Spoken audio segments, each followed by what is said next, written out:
Welcome back to another episode. In a recent episode, I talked about um, just the emotions involved in investing. I think the name of the podcast might have been something like My Portfolio Has Fallen and I Can't Get Up, or It Can't Get Up. Um, that's, of course, getting a lot of attention right now. And something that's been getting a lot of attention in the financial press recently is something called cryptocurrency. Um, and so I came across some research that was fascinating around what type of personalities invest in cryptocurrency. And it's kind of fascinating. So let me give you just a little bit of background in crypto first before I get into that that you know what it is I'm referring to. Cryptocurrency is one form of digital currency, and that is money that exists only in electronic form, which may or may not be controlled by a country's central bank. I think there's 16 countries, including China, that are in the pilot phase of launching a cryptocurrency, and 15 others have them in development.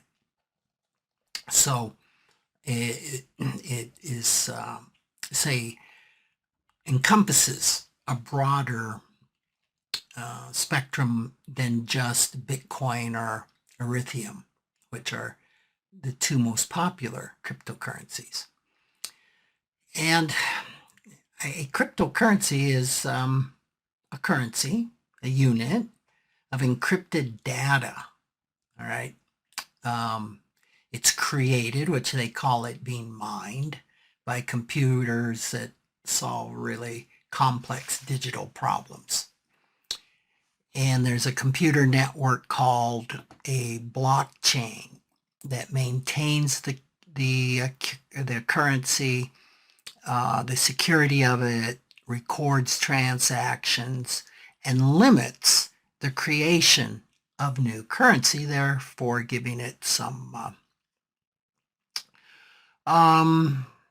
stability, although that's a very poor word to use for cryptocurrency. But for instance, if anybody could print US dollars, the currency would have no value. So it's the same thing with the digital currency.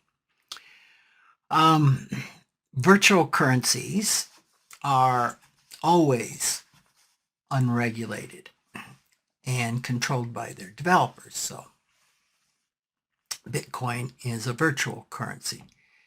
And as I alluded to previously, a central bank digital currency, also called a CBDC, is created by a country. All right. I'm sure I have just bored a number of you. But I do want you to understand what we're talking about here. And it doesn't look like cryptocurrency is going to go away anytime soon. There are advantages to having digital currency. Some of those are that the transactions are fast, right? There's no banks, no clearinghouses. Payment is instantaneous, rather than when you write a check or you do a bank wire. It can take several days, sometimes even weeks, to work through the system. This also makes international transactions a lot cheaper. If you've ever tried to convert your dollars into euros or vice versa, you'll know that there's often at least a 3% conversion charge to convert. None of that exists with a cryptocurrency. And another advantage is, unlike physical currencies, a digital currency can't be physically destroyed, misplaced, or lost. Now, you can misplace your passwords. And in that regard, you can lose them. But it's not like you can. I once lost like $2,500 I got paid once, and I put it in cash, and I lost the $2,500, and there was no way to recover it. There was no password that would bring it back. And then the last advantage of crypto is that the transactions are private, so they don't go through any banking system. Now, there's also disadvantages to cryptocurrencies. The biggest drawback is the extreme volatility of their price. Now, all currencies fluctuate. If all you do is use dollars, you rarely see those fluctuations. But if you travel abroad, you go to Canada, Mexico, to Europe, you can see that sometimes, like I've been in the UK, where a pound, the pound, 1 pound, would buy was worth $1.65. So I would need $1.65 to buy one of their units, 1 pound. That we've seen that fall in recent years to $1.15. So if I visited Britain again, when it was $1.15, it only cost $1.15 to buy one of their units, making travel to the UK for me a lot cheaper. The US dollar fluctuates typically between 0.1 and 0.5% daily. The average daily volatility of Bitcoin is 3.03% to 6.06% a day, which is 6 to 60 times higher than the volatility of the US dollar. So here's the deal about a currency. Currencies are somewhat of a storehouse of value. They need stability. You need to know that your dollar today is pretty much worth $1 tomorrow. Now, inflation does erode the purchasing power of currency. We're seeing that currently.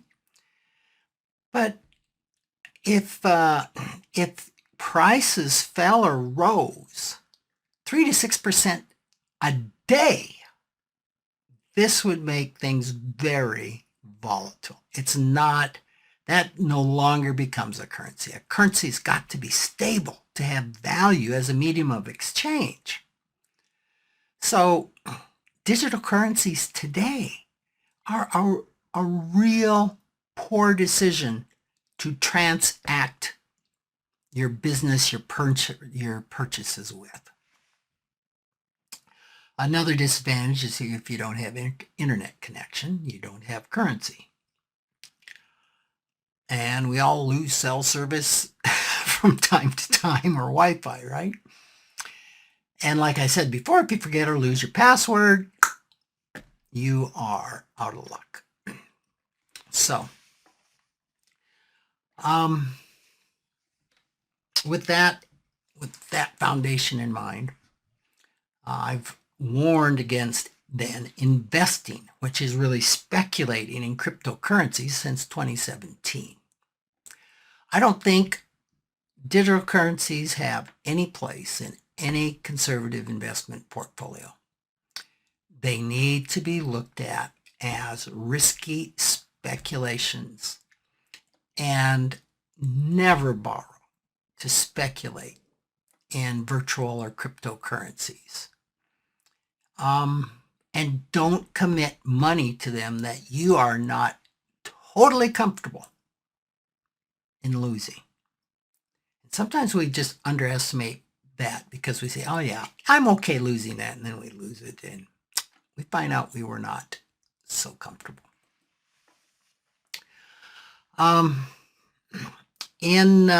Say between April 13th and May 20th, the price of a single Bitcoin went from a little over 63,000 to a little over 29,000. That's a loss of 65% in 13 months.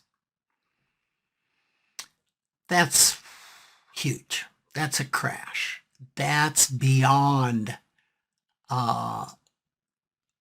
even the outside crash of most bear markets.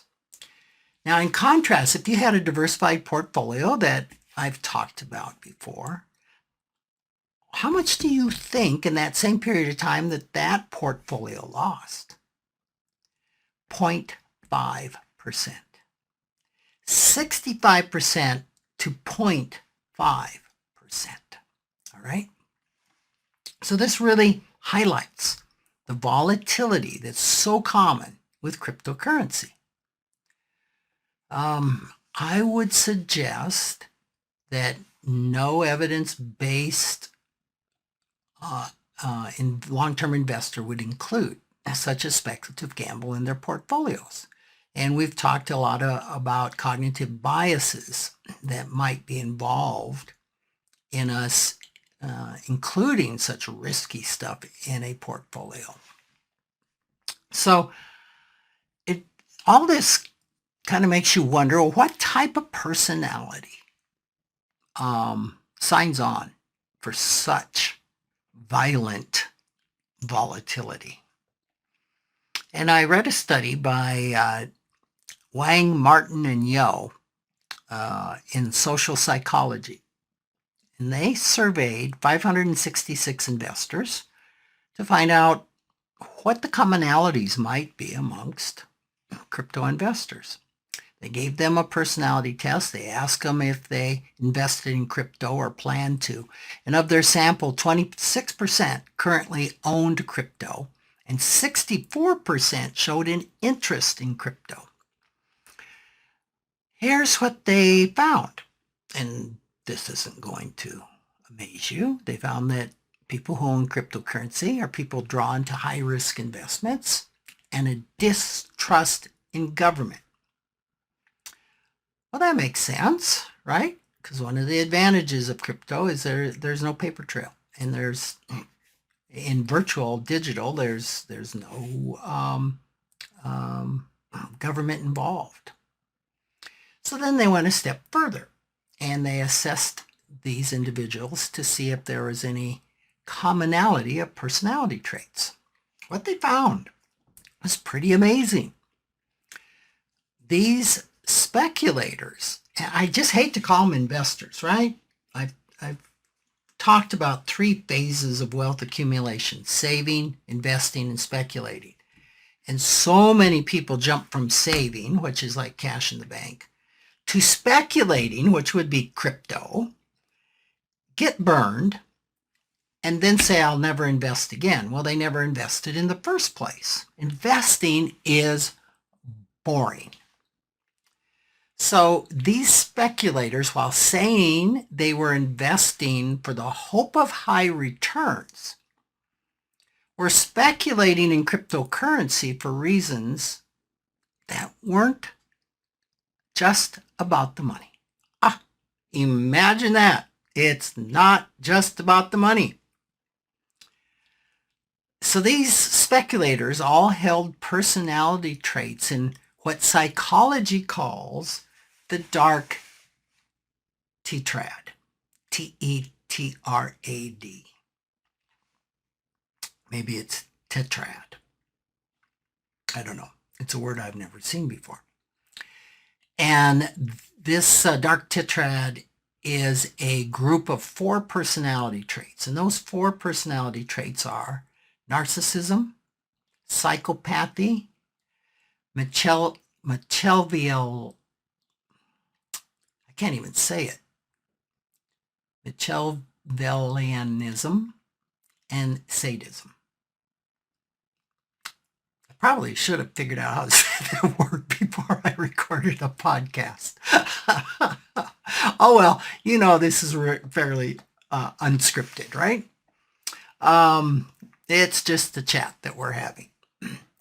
So they looked for common themes that might connect this dark tetrad to personality traits in crypto. And they found that there were 3 common themes, right? First was FOMO, fear of missing out.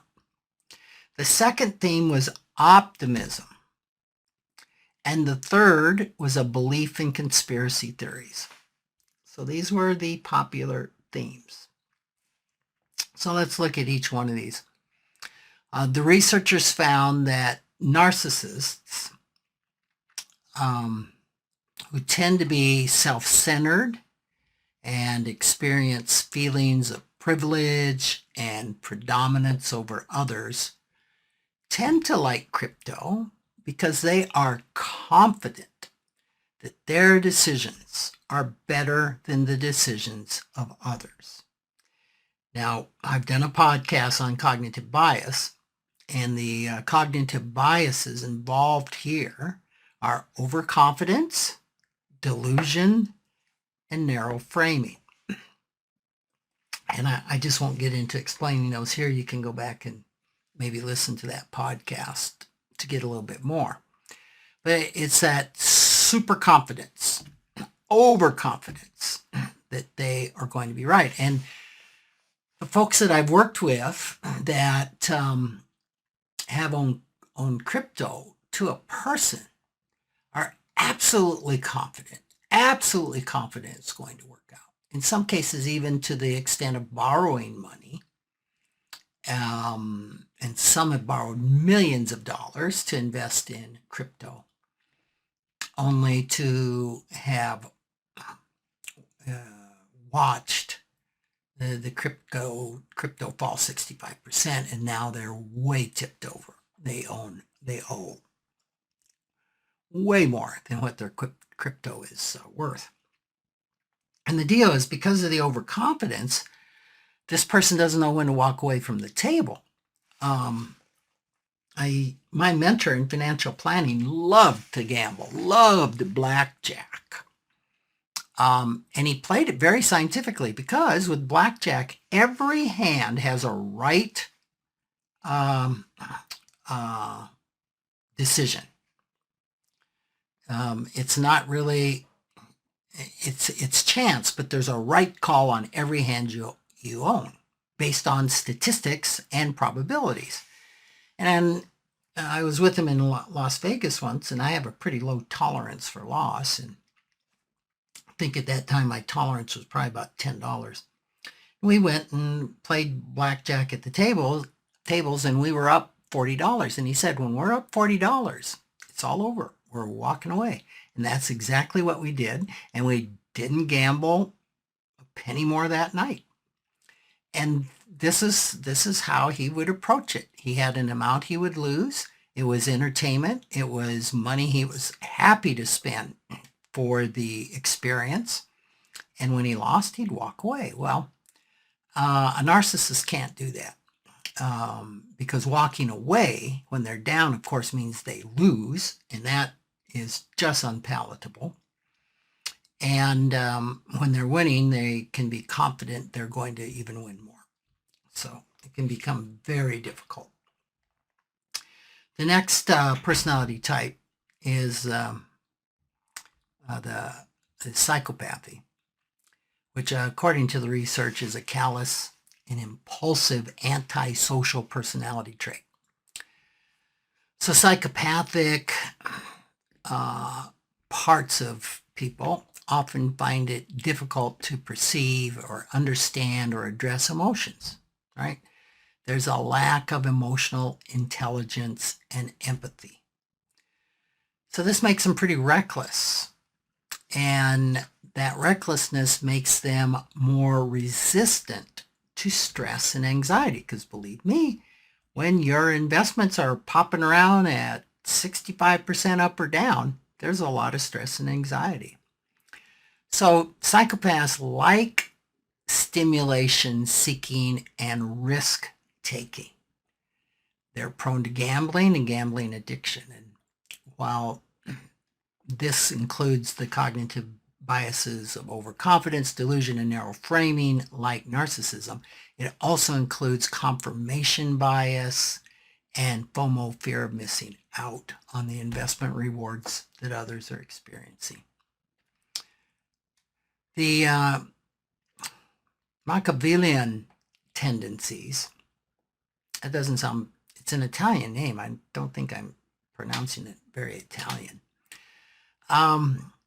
These folks are good at deception and interpersonal manipulation. So they strongly believe in government conspiracies. And they like crypto because they think that politicians and government agencies who control the dollar and other fiat currencies are inherently corrupt. So this really appeals to them. Sadism relates to a personality that enjoys another person's suffering. And sadists often are aggressive and exhibit cruelty. Now, buying crypto doesn't seem like it's likely to harm others.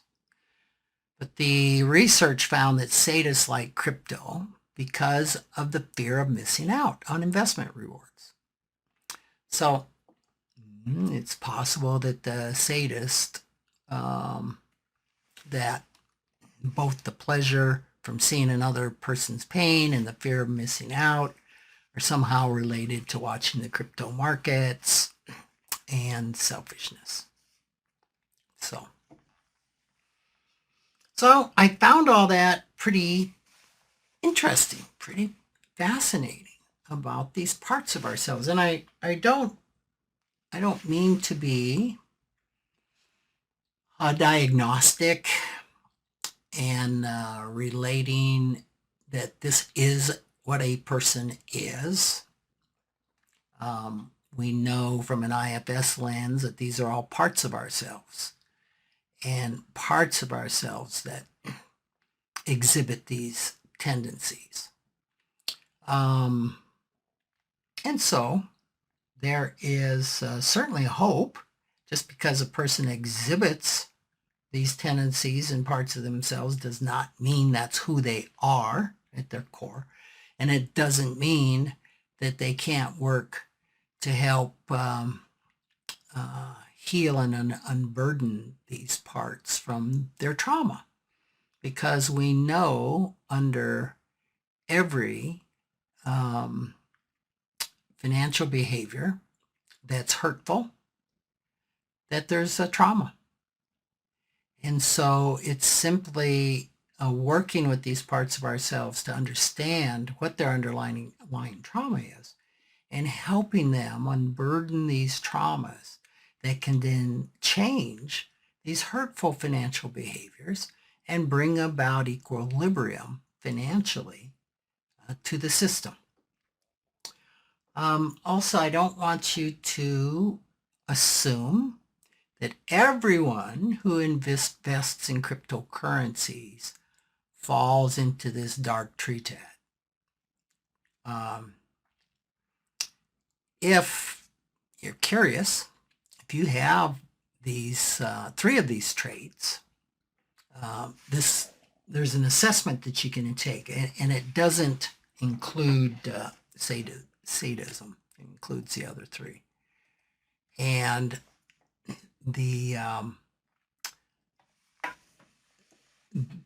I have this in writing, both on my blog, and it'll be on the blog on this podcast. But the address is openpsychometrics.org/tests/SD3/. Okay, that's openpsychometrics.org. That's open, psychometrics.org/tests/SD3. Can get on there and take it. I took it. Fortunately, I ranked in the lower 10 percentile or less on each. I was glad to see that.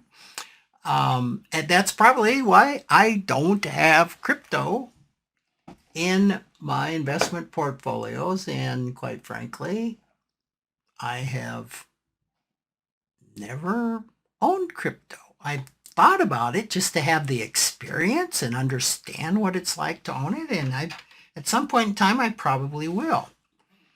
And I probably would own a digital currency that is stable, right? And maybe if the US government ever comes out with a cryptocurrency, a crypto US dollar, that would be something that I would consider holding for all of its advantages. But it's not a place to make money. It's currency. We don't own currencies as an investment or to make money. So today, the cryptocurrencies represent a huge speculative gamble. Not the same way of owning a futures contract. And probably futures are even less volatile than cryptocurrency. So the bottom line on this may be that self-led, self-aware people, or people that have more self-awareness, because we are never 100% aware, that they don't invest their long-term portfolios in cryptocurrency. They prefer a lack of extreme excitement in their investments. They prefer boring when it comes to their investments. So those that do hold cryptocurrencies,